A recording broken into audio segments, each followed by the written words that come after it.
In this session, we'll be talking about building graphs with NumPy and Matplotlib. We'll start with a basic plot using np.linspace, which we saw earlier. It generates 100 points from 0 to 10, and then we plot a sine function using those points.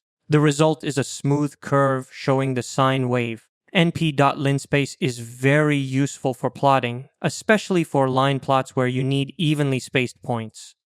Next, we have a histogram. Here, we use the bins option, which determines how many buckets or intervals to create. We saw something similar earlier when we used digitize to figure out which bins data points fall into. That's essentially what a histogram does. It groups data into ranges. The more bins you have, the more granular and detailed your histogram becomes. Fewer bins mean it's less detailed.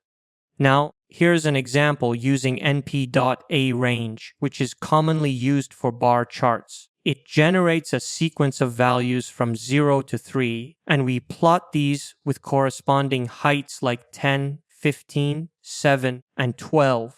When working with bar charts, it's always a good idea to use the length of the categories when setting up your range. That way, if your list of categories grows, say from A to Z, you won't have to count manually and risk errors. You simply base the range on the length of the categories. Then, you plot the X positions with the categories as labels on the X-axis and the numerical values on the Y-axis.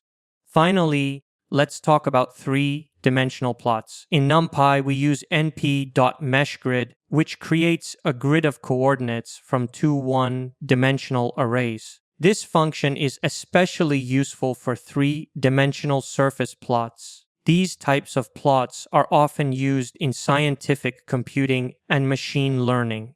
For example, in visualizing gradient descent, a three-dimensional surface helps illustrate where the minimum value lies compared to just using a line plot. It's also helpful when explaining complex concepts visually to people who might not have a technical background. So, in our example, we first create two arrays and then combine them using np.meshGrid. We define a function z as x squared plus y squared, which gives us a three-dimensional surface.